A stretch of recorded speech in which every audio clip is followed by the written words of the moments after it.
Mangwanani akanaka vedare tinokugamuchirai zvekare kune chimwe chirongwa pano paZim Facebook Secrets and Confessions. Tadzoka zvekare nemamwe mamessages. Regai tibva tapinda mumamessages atadzoka takakubatirai. Hanzi, makadi zvenyu mukoma nashi, can you please hide me? Mukoma ndine nyaya yangu yandiunzawo pano. Ndinoda kutaura Mafiro Akaita Bamunini vangu, munin'ina wababa vangu. Isusu takakura tigere hedu kumamisha, saka vana baba vedu vainge vakavakira dzimba dzavo pedo napedo. Saka isusu takati tava kuma 12 years ikoko, sekuru vanobereka vana baba vedu vakati vava kuda kunofa, ndipo pavakabva vatanga kureurura kuti vainge vakapa mukadzi wemunhu mwana, ndokubva vakumbira kuti mwana uyu ange achinotorwa uko kwa ainge ari ivo vasati vafa, nekuda kwekuti vainge vachida kuona mwana uyu. Mukadzi uya akabva audzwa zvose zvainge zvataurwa nasekuru vedu, iye akabva abvuma zvose zvainge zvataurwa nasekuru, ndokubva adaidzwa. Mukadzi uyu paakadaidzwa ndokubva auya nemwana wake, vanova bamunini vedu, vainge vatovawo nemwana wavo musikana panguva yacho. Mwana uyu musikana ainge atova kuma 10 years ikoko, asi mukadzi uyu akabva auya neumwe mwana sezvo ainge adzingwa nemurume wake achinzi nekuda kwekuti wakahura mwana. Pano pamusha handichadi kukuona. Sekuru vedu vakati vachinofa vakabva vasiya vagova pfuma yavo kuvana vavo, mombe, mbudzi neminda yekurima. Saka bamunini ava vakabva vapiwa zvinhu zvainge zvakati wandei kudarikidza vana baba vedu. Zvinhu izvi zvinova zvisina kufadza vana baba vedu. Bamunini ava vakabva vatanga kurovawo zvitina zvekuti vakwanise kuvaka imba yavo. Saka amai vabamunini pakangovigwa sekuru vedu vakabva vadzingwa pamusha pedu. Asi bamunini vakabva varamba kuenda naamai vavo, vakabva vati vanoda kugarira nhaka yavo yavainge vakasiyirwa nababa vavo. Bamunini vedu vaiti vachirova zvitina zvavo vairara mudanga remombe, sezvo amai vavo vainge vadzingwa, ivo vakabva vashaya pekugara. Saka vakaita nguva vachingorara mudanga remombe. Amai vangu vakatombosvika pakurohwa nababa vangu. Mushure mekunge vabatwa vachipa bamunini zvekudya, nekuti bamunini ava vakasvika pachinzvimbo chekuti kunyangwe vachifamba waitoona kuti munhu uyu ari kuziya nenzara, nekuti vainge vachingorarama nemichero yemisango. One day bamunini vakazoti kuna nababa vedu vainge vafunga kumbonotsvaka basa kutauni, asi vainge vachizodzoka vachipedzisa imba yavo yavainge vatanga kuvaka. Imba iyi yainge ingoriwo 1 room, yainge yakangosimudzwa kusvika pawindow level. Munongoziva dzimba dziya dzekudhara dzainge dzichingovakwa nemafarm bricks, dzainzi mamud houses. Saka musi wakazosimuka bamunini vachienda kunotsvaka basa, ndinorangarira kuti ndakaona baba vangu nabamukuru vakamira paguva rasekuru vedu vachinokora ivhu paguva iroro rasekuru vedu. Pandakaona zvinhu izvi zvichiitika panguva yacho, inini ndainge ndichitobvawo kunoraura hove. Saka pandakaona baba vangu nabamukuru nemwana wabamunini, but mwana uyu vainge vakamugadzika pamusoro peguva. Ivo baba vangu nabamukuru vainge vakamira pasaidi pemakuva.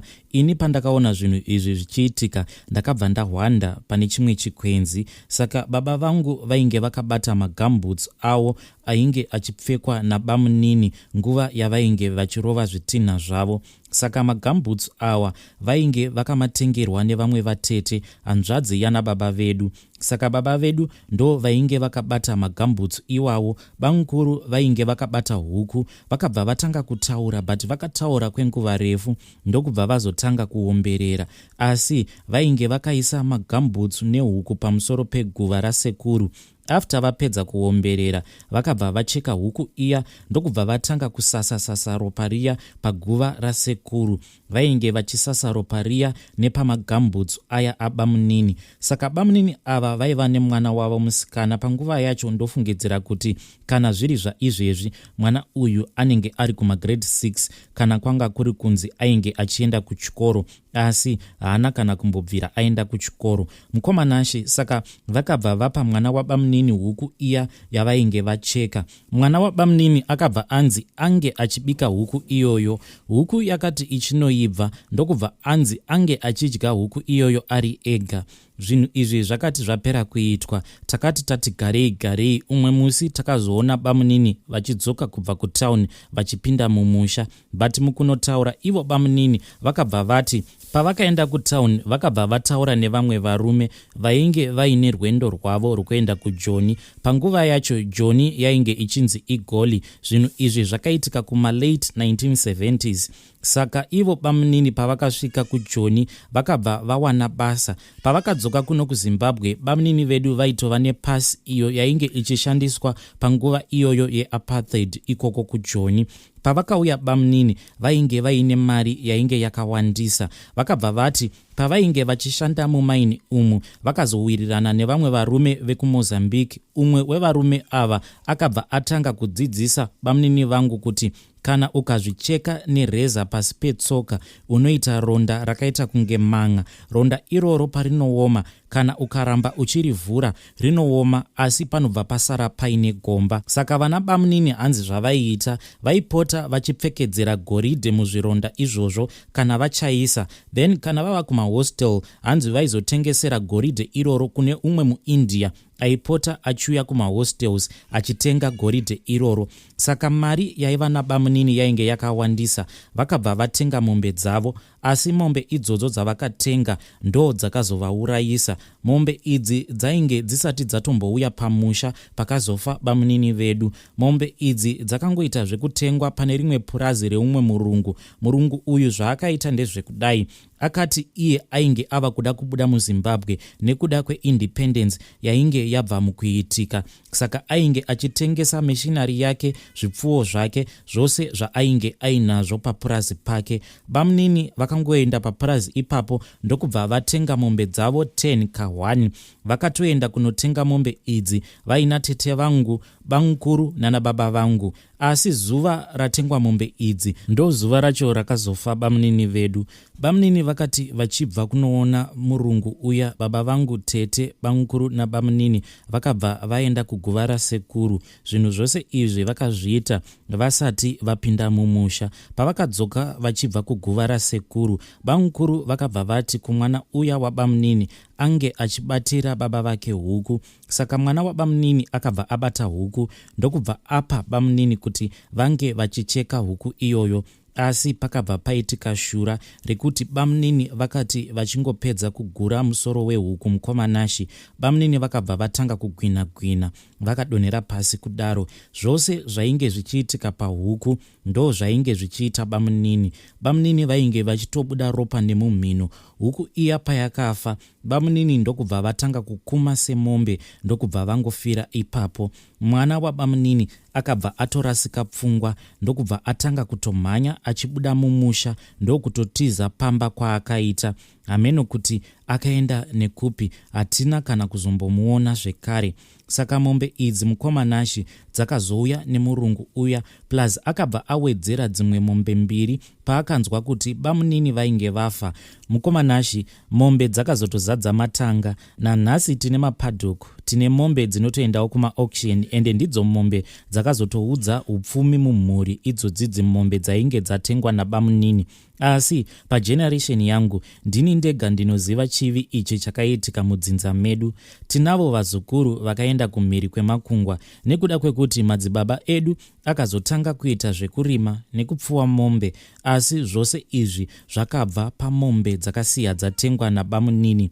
Nguva zhinji moyo wangu unorwadzira hanzvadzi yangu, mwana waBamunini wangu uyo akangobuda pamusha achirakidza kuti ainge ava kutotanga kurasika njere. Ndinogara ndichizvibvunza kuti mwana uyu angava achiri mupenyu here kana kuti akazofa hake kudhara. Kana ndikafa ndisina kukwanisa kumuona zvekare mwana wababa wangu uyu nezvose zvakaitika, mweya wangu haungawani zororo. Kana waposta ozondiudzawo. Vedare ndo message yandakatumidzirwa namukoma vedu. That is a long family history. secret iyi hanzi mugeneration yangu inongozivikanwa neni chete. Hey, zvakangooma hazvo veduwe, but I think kuti munofanira kuti munge muchigara pasi neavo vasara nevazukuru vose mobva mavaudza kuti upfumi hwedu hwatiinawo hwakabva pakati. I think that is the right thing to do. Handizivi vedare, ngatitaurei navo mucomment section. Regai tibva taenda panyaya yedu inotevera. Nyaya yedu inotevera yakamira sekudai. Hanzi makadii zvenyu mukoma Nashi, ndinokumbirawo kuti mundiposterewo zita rangu isai mubhini. Inini ndanetsekana nababa wekwangu nenyaya yegumbo mumba gumbo panze, kakawanda ndichiwabata wari pa next door. Ukawabvunza kuti pamba apa munotsvakeipo, vanongoti handidanane naye, saka munenge muchiiteiko ipapo? Hawana mhinduro yawanokupa. Munhu wacho wawanoinga apedza kuparadza misha yevanhu. Hakuna angaziwawo here anoita zvemunamira here? Ndatenda hangu kana kuinewo vachakwanisa kundibatsira. Kana mava kuburitsa mundiziwisewo ndigoverengawo mucomment section maita zvenyu. Vedare ndo message yandatumidzirwa navanzvadzi vedu. Hanzi ndiri kutsvakawo mushonga wekuti vanhu vange vachizonamirana. Hey, zvakangooma hazvo veduwe. Regai tibva taenda panyaya yedu inotevera. Hanzi makadii mukoma Nashi, inini ndiri mukadzi ari kurarama in guilty mushure mezvandakaita kushamwari yangu. Nashi, donzvo raiva rekuti ndikwanise kutora murume webest friend yangu since vaiva nedambudziko rembereko mumba mavo. Zvakaitika ndezvekudai, inini ndainge ndakambopindawo mumarriage asi zvikabva zvakona nekuda kwekuti murume wangu ainge achiteerera chese chaainge achiudzwa nevabereki vake. Aiti kana akaudzwa zvekuita nevabereki vake aibva aita sekudaro asina kana kumbondizivisa kuti ndo decision yaari kuda kutora. Inini ndaizotongoona munhu ava kuita urongwa hwake. Kana ndikamubvunza kuti ko apa marongei, iye aibva angokuudza kuti ndagara ndatoudza baba naamai vangu, saka there is no reversal. Kunyange ndichiona kuti zvinhu zvacho izvi zviri kuda kuitwa nemurume wangu zvinhu zvekuti zvinokwanisa kuzotipa ma-expenses akawandisa mangwana, but still aibva akuudza kuti ndiregedze kuita izvi zvandaudza vabereki vangu, ndinenge ndava kutovapa disappointment. Handidi kupa vabereki vangu disappointment. Ndakabva ndaona kuti type iyi yandainge ndawanikwa nayo yaiva type iya yainge ichifarira kufadza vabereki kudarikidza kufadza mukadzi waainge agere naye mumba make. Ndakati ndaona kuti situation iyi hapana zvandaikwanisa kuiita kana kuchinja. Ndakabva ndaona kuti zvainge zviri nani kuti ndinge ndichisiya musha wangu wandainge ndichida, ndobva ndaenda zvangu ndotanga kuzvishandira, ende ndainge ndagara ndichizvishandirawo basa rangu rainge rakanaka, saka ndaikwanisa kuzvichengeta. Ndipo pandakabva ndazotanga kutamba neumwe mukadzi. Inini nemukadzi uyu takati tatanga kutamba tose, takabva tasimbaradza usawira hwedu to the extent yekuudzana masecret. She was a nice lady, handidi kunyepa hangu, but inini ndakazongochivawo kurarama kwake nekuchengetwa kwaainge achiitwa nemurume wake, because murume wake, even though I was independent, munhu aiva nemari, ende hakunawo mukadzi asingade murume ane mari. Ndakabva ndaita zvekuti murume weshamwari yangu ange achindipfimba, tikabva tatanga kudanana so easy, but handina kuziva kuti murume uyu was just another womanizer. Murume uyu aiva munhu aidanana nevakadzi vainge vakawandisa. Inini pandakapinda I thought kuti ndini ndega, ende ainge andibhilivhisa kuti zveshua paari ndini ndainge ndiri ndega. Ndakabva ndazviudza kuti it is fine, kunyange zvangu ndikazoita mukadzi wechitu hazvina kana dambudziko, but ndakazoti ndava murudo naye ndo pandakabva ndaona kuti apa makasa achinja. Munhu uyu aidanana nevakadzi vakawandisa. Apa iye ainge achindibhilivhisa kuti anoda kundiroora, ndobva ndamuitira mwana. Pane pandakazombobatira pamuviri pekutanga pemurume uyu, ndo pandakazotanga kumutsoma, because ndainge ndava kutya kuti the way yaainge achimhanya nayo pasina kana control anokwanisa kuzonditapurira chirwere. Ndakabva ndamutresa umwe musi ndokubva ndanomubatikidza ari muhotel room. Aitova neumwe musikana, ende musikana uyu mukoma Nashi, she was just a minor, aitova underage. Ndokubva ndatanga kunetsana naye murume uyu. Iye akabva ati usanditsoma, besides you are my wife's best friend.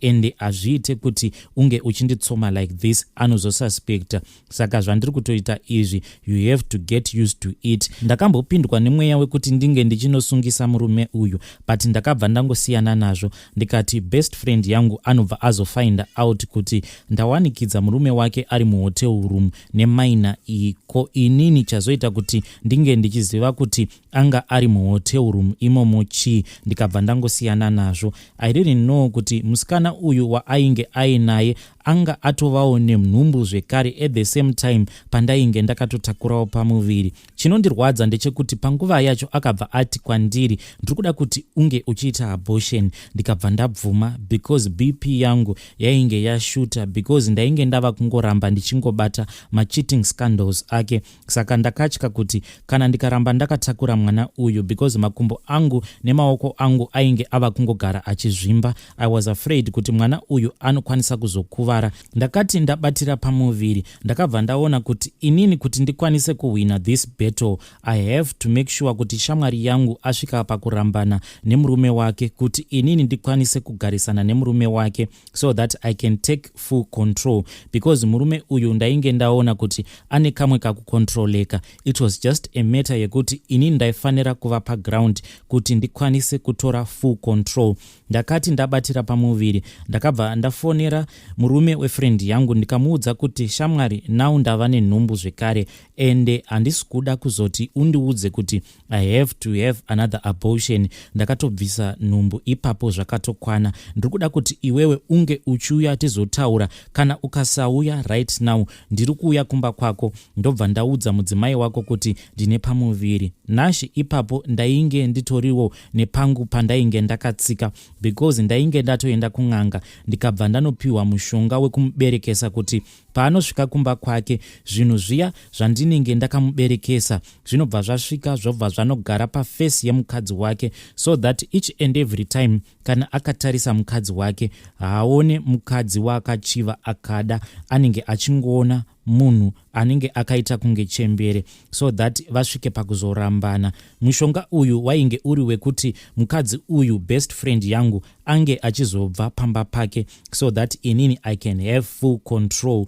Murume uya akati auya kumba kwangu, takabva tataura tikaita zvose zvinoitwa nevanhu vanenge vari murudo. Takati tapedza, ndakabva ndamubvunza kuti ko muri kuenda kumba here straight, nekuda kwekuti pane zvimwe zvinhu zvandiri kuda kutengera shamwari yangu. Iye akabva ati ndiri kuenda kumba from here. Semunhu wemagames, I should have not trusted him. Well, handina kuziva kuti pose apa paainge achiti ari kuenda kumba kwake straight, ainge achinyeba, ainge achida kutoenda kunoona imwe girlfriend yake wandainge ndakatomboklasha naye. Mukadzi uyu ndainge ndakatombosangana naye vari kune imwe nzvimbo tikatombonetsana. Ndo kwacho kwaainge achida kuenda. Ndakati ndamusengedza zvinhu izvo zvaifanira kuenda kunogara pamudzimai wake, iye ndokubva aenda zvake kugirlfriend yake first. Ndakazongonzwawo kuti mukadzi uya akabva afa, but Mafiro Akaita hanzi mukadzi uyu akaita miscarriage. Kusaziva kuti nhumbu iyi yainge yakatakurwa nemukadzi uyu yaiva iri nhumbu yechikomba changu ichi kana kuti yaiva nhumbu yemurume wake. Takazongonzwa kuti akazongofa achiita miscarriage panhumbu iyoyo yaainge akatakura. Zvinhu izvi mukomanashi zvakaitika I think about 10 years ago, because pari zvino mwana wangu wandakazvara atova ne10 years. Murume uyu hapana kana chaanomboziva kuti paakauya kumba kwangu ndine zvinhu zvandakamusengedza. Kunyangwe shamwari yangu uyo ainge ari best friend yangu panguva yacho, hapana chaanoziva kuti ndainge ndatozama kuti ndinge ndichimubvisa pamarriage yake nemishonga. Mukomanashi ndo nyaya yangu. Kana mukazopostawo mondiudza ndizoteerera muchiverenga nyaya yangu. Vedare ndo message yandatumidzirwa nemuteereri wedu. Anzi mozondiudzawo kana mava kuverenga nyaya yangu ndinzwe kuti vedare vachati kudii. Ngatitaurei navo mucomment section. Vadiwa vateereri, ndo mamessages andanga ndakakubatirai. Tosangana zvekare mune zvimwe zvirongwa zvinotevera.